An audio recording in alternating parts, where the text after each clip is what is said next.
Halo semuanya, balik lagi bareng saya Ardan Husen. NIM saya 055395939 dari Prodi Sistem Informasi. Di video kali ini saya akan melakukan tugas ketiga pada mata kuliah Struktur Data. Oke, kita langsung saja. Ini di sini soalnya ya. Kita akan mencari menggunakan algoritma DFS dan juga BFS ya. Ada dua. Jadi DFS ini depth first search dan breadth BFS ini breadth first search. Dia ini metode pencarian yang berbeda tapi mirip lah ya.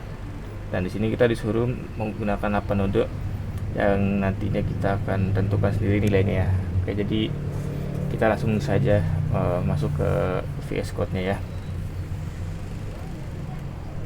Oke.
Ya, oke.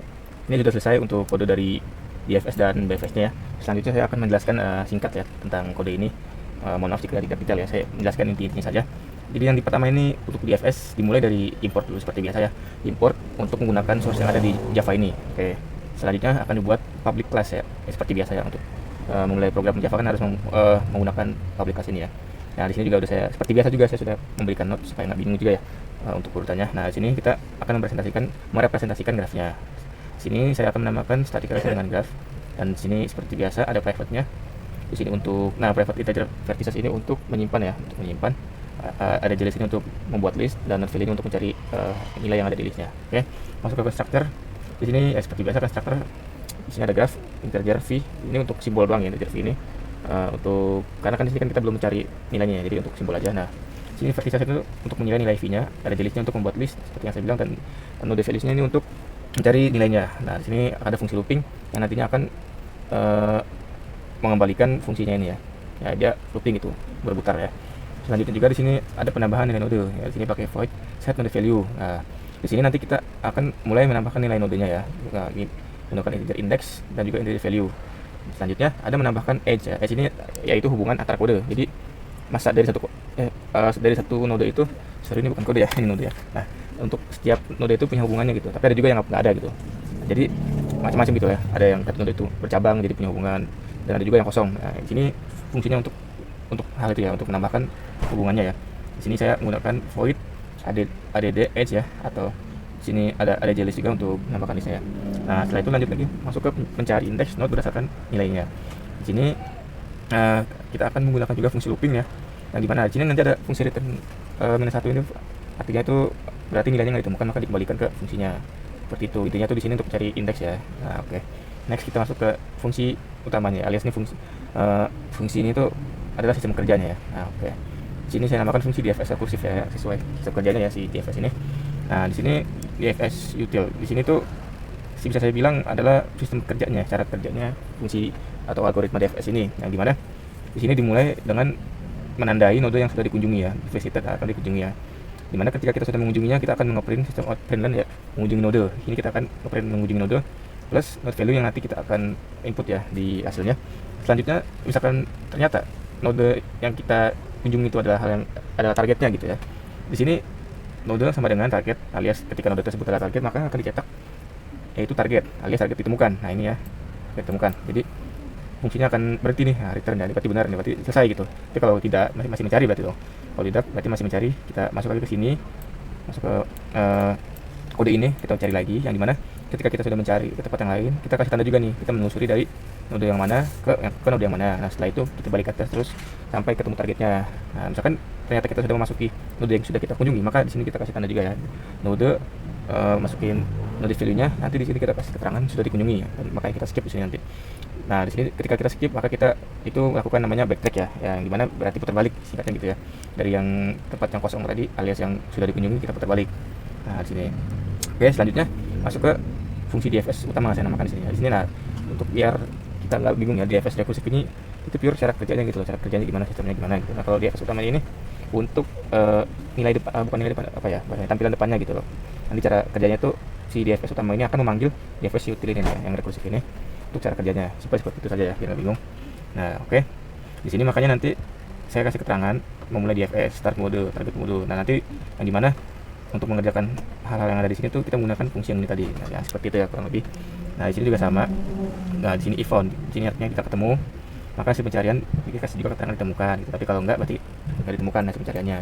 Simpel seperti itu. Dan sebenarnya tuh kode ini bisa lebih pendek ya, cuman ini bisa panjang banget karena saya di sini banyak menggunakan print ya, di sini ya, menggunakan print place ini panjang jadinya ya. Mohon maaf ya kalau misalkan panjangan, karena tujuannya saya tuh supaya nanti di bagian hasilnya tuh rapih aja gitu ya, jadi biarin dilihatnya enak aja. Oke, seperti itu. Jadi kita balik lagi ke penjelasan. Setelah dari situ nanti di sini kita masuk ke menampilkan struktur graf. Di sini kita membuat struktur grafnya. Nah, ini yang bikin banyak kayak gini ya, tapi nggak apa, biar rapih. Di sini struktur grafnya akan kita cetak menggunakan fungsi void display graph ya. Di sini kita akan menggunakan looping juga untuk nanti fungsinya balik lagi.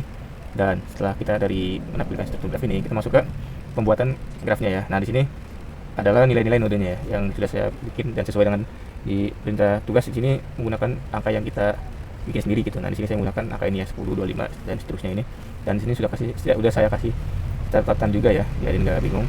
Nah, di sini kenapa level 1 kok ada level 1-nya ada 2, level 2-nya ada 3 dan level 3-nya ada 2. Nah, ini tuh sebenarnya adalah misalkan ya contoh nih yang kayak di sini level 1-nya ada 2, berarti si nilai 25 dan 30 ini itu berada di satu tingkat gitu, di satu lantai lah bahasanya. Makanya ada di level 1 dan itu beradanya di kiri dan kanan. Yang artinya dia itu adalah cabang dari 010 dan seterusnya nih sampai bawah seperti itu ya. Makanya kenapa ada banyak gitu, kok level 1-nya lebih dari 1 dan level 2-nya lebih dari 1 juga, seperti itulah ya. Nah, setelah kita menuliskan nilai-nilainya, di sini kita tampilkan grafnya. Jangan lupa ini, jadi harus ditampilkan ya, supaya nanti ini keluar di hasil inputnya. Nah, setelah itu selesai, nah di sini baru deh kita mulai pencarian. Masukkan angka yang akan dicari. Di sini baru kita memulai pencariannya ya. Nah, setelah kita masuk ke sini, kita masukkan angka. Nah, nanti di sini kita akan memanggil fungsi find node index yang sudah kita buat tadi di atas ya. Selanjutnya setelah itu, kalau misalkan kita sudah mencari dan ternyata nggak ketemu nih ya nanti kita tampilkan lagi ini dengan ini. Sorry, ini bukan nggak ditemukan ya, ini berarti nilainya itu nggak ada di sini nih. Jadi bukan nggak ditemukan tapi emang nggak ada gitu kan. Jadi kita akan print ini dia, angkanya itu nggak ada di graph alias dia tuh di luar dari node yang ada di nilai ini, seperti itu. Selanjutnya udah seperti itu sih. Nanti kita akan saya nanti akan jelaskan dengan sebuah gambar juga biar nggak bingung ya. Jadi intinya itu seperti itu ya. Sampai sini sudah selesai, ini scanner close berarti sudah habis. Itu untuk yang DFS atau depth first search ya. Nah selanjutnya kita akan melihat ya contoh di hasil dari kode ini ya. Nah ini struktur graph tadi seperti yang tadi kita print. Di sini kita menunjukkan nilai ya.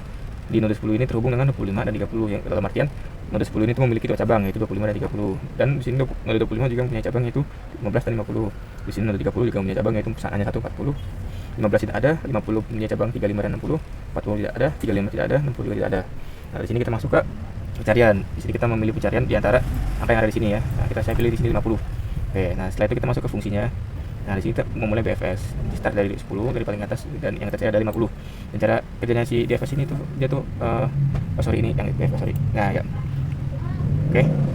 Nah, kalau cara fungsi DFS itu dia mulanya tuh mendalam ya, jadi kita mengunjungi 10 dulu di sini dan dia langsung menelusuri sampai dalam sampai ke cabang terdalamnya ke 25, dari 25 ke 15, dari 15 kalau mentok baru dia terbalik. Jadi dia benar-benar fokus ke satu dulu nih, baru dia terbalik.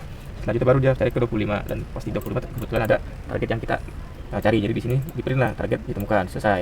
Dan di sini hasil pencariannya untuk 50 ditemukan di page 10 di cabang 25 yang dimana di page 10 yang bercabang 25 dan bercabang lagi di 50. Nah ini dia hasilnya. Oke, itu node DFS. Nah untuk yang BFS atau breadth first search ini tuh sebenarnya kurang lebih sama, benar-benar sama persis ya untuk kodenya, nggak ada yang terlalu beda banget. Nah yang membedakan cuma satu nih fungsinya. Nah ini di sini di QA ini loh, dia tuh artinya kan antrian ya. Cuma perbedaannya di sini karena di BFS ini algoritma ini berbedanya tuh simpelnya. Kalau di BFS itu dia tuh fokus ke satu dulu, jadi dia fokus ke satu sampai ketemu. Nah kalau di BFS ini dia tuh merata gitu. Nah, karena merata jadi dia ada antrian gitu karena kan di satu level yang sama. Nah begitulah penjelasan singkatnya. Jadi untuk kode ini saya anggap sama semua ya, persis sama tuh ya. Nah di sini lain juga saya pakai sama biarin enak gitu, nggak bingung. Dan struktur juga sama kok, benar-benar sama. Jadi saya akan langsung skip saja ke bagian di hasil sininya ya supaya menghemat waktu. Di sini seperti tadi struktur graphnya yang sudah saya jelaskan. Nah di sini kita masuk ke pencariannya, kita masukkan juga mencari 50 juga ya, biarin ada perbandingannya gitu. Jadi perbedaannya di mana ketahuan gitu. Nah untuk di sini BFS kita start juga dari 10, target kita tuh 50. Nah di level ke 0 ini ya, di level ke apa yang pertama nih, sorry tadi mana ini nih. Kalau si BFS ini dia menyebar, jadi dia masuk ke node 10 dan dia tuh langsung mencari di 25 dan 30 tuh. Dia langsung mencari kedua tempat sesuai dengan algoritmanya. Jadi dia menyebar gitu langsung ke 25. Jadi kalau di ibarat buan tuh dia langsung menyebar gitu, menyebar. Kalau yang DFS kan dia fokus ke satu dulu, dia tuh langsung, kalau BFS dia langsung menyebar. Nah di sini makanya dia karena menyebar otomatis sistem itu kan harus berantri. Nah di sini makanya fungsinya QA ini ya, ada antrian, jadi ganti-gantian 25 dan 30, tapi dia merata gitu menyebar. Jadi dia mencari di daerah permukaannya dulu, nggak sampai mendalam gitu. Makanya di sini dia mengunjungi dari 25 dan setelah itu dia masuk di 25 tuh ada 50, 15 dan 50. Cuman karena si 30 ini kan sudah ketemu ya, cuman karena si 30 ini sudah masukkan tren, jadi dicari lagi nih yang mengunjungi 30 dan di sini punya cabang 40 dan antriannya sekarang berisi 15, 50, 40. Dan kita cari lagi sama seperti di atas dicari. Nah, tapi kebetulan ketika kita mencari di 15 ternyata target ditemukan, jadi baru si algoritma itu berhenti. Nah, oke, jadi hasilnya itu 50 ditemukan di level 0, P10, 25 yang ada 25 dan 25 itu terdapat 50 ini. Jadi di belakang angkanya ada 2 gitu. Nah, gitu seperti itu lah. Jadi kurang lebih seperti itu ya untuk pendakinya. Dan di sini saya juga membuatkan gambar ya, karena di sini saya agak bingung kalau cuma jelasin dari tulisan-tulisan seperti ini ya. Ilustrasinya tuh kurang gitu. Jadi saya di sini inisiatif untuk coba membuat gambar yang simpel aja gini untuk bisa membedakan algoritma DFS dan BFS ini. Nah, untuk algoritma DFS ini yang saya bilang tadi, dia itu fokus ke satu dulu. Jadi seperti yang tadi kita cari itu 50 ya. Maka dari 10 ini ke 50 nih, kan kita tahu 50 di sini. Dia tuh nggak bisa langsung gitu. Jadi dia tuh misalkan dia 10 nih. Dia kan random nih, misalkan dia tiba-tiba masuk ke 25 dulu. Dan dari 25 ini dia masuk ke 15 dulu. Dia mendalam gitu. Jadi dari 25 langsung ke 15 sampai mentok gitu. Jadi nggak bisa berhenti 25, berhenti dulu nih. Masuk ke sini itu nggak bisa kalau DFS ya. Dia tuh benar-benar fokus dulu. Jadi ketika dia udah masuk ke 25, masuk ke 15 ya udah sampai mentok dulu. Nah, jadi si DFS itu seperti itu ya, dia mendalam. Jadi, misalkan dia masuk ke 30 nih, ternyata di 30 nggak ada, dia tetap harus masuk ke 40 ya, karena dia harus fokus sampai mendalam, dia benar-benar nyari sampai dalam. Sedangkan kalau BFS breadth first search ini ya, dia tuh menyebar. Jadi dari 10 ini dia langsung menyebar ke 25 dan 30. Cuman gitu, dia tuh perbaris jadinya. Kalau si DFS kan dia langsung satu ini ya, satu sampai dalam, langsung sampai dalam sini nih. Dari 10 langsung ke 15. Nah, kalau BFS ini dia tuh perlantai lah ya, simpelnya. Dia ke sini dulu, habis itu ke sini, habis itu ke sini. Jadi dia harus satu gitu lah ya lebih lama. Nah jadi seperti itu ya kurang lebih saya gambarkan ini biar jelas saja. Jadi kesimpulannya untuk DFS itu fungsi algoritma ini bagus ketika kita mencari nilai yang posisinya itu dalam gitu ya, letaknya dalam, jadi cocok untuk menggunakan DFS. Dan untuk fungsi algoritma BFS ini cocok untuk mencari data yang banyak gitu. Ketika kita punya data yang banyak dan ingin mencarinya, ini cocok menggunakan BFS ini ya. Kalau misalkan kita menggunakan data yang banyak menggunakan DFS itu bakal lama, dan kebalikan juga kalau kita mencari data yang dalam menggunakan BFS itu juga makan waktu yang lama. Jadi dua fungsi algoritma ini mempunyai tempatnya masing-masing. Oke. Ya jadi seperti itu saja penjelasan saja. Mohon maaf jika ada kekurangan ya, karena di sini saya juga masih belajar, jadi penjelasannya agak belibet ya. Seperti itu saja dari saya. Sekian dan terima kasih.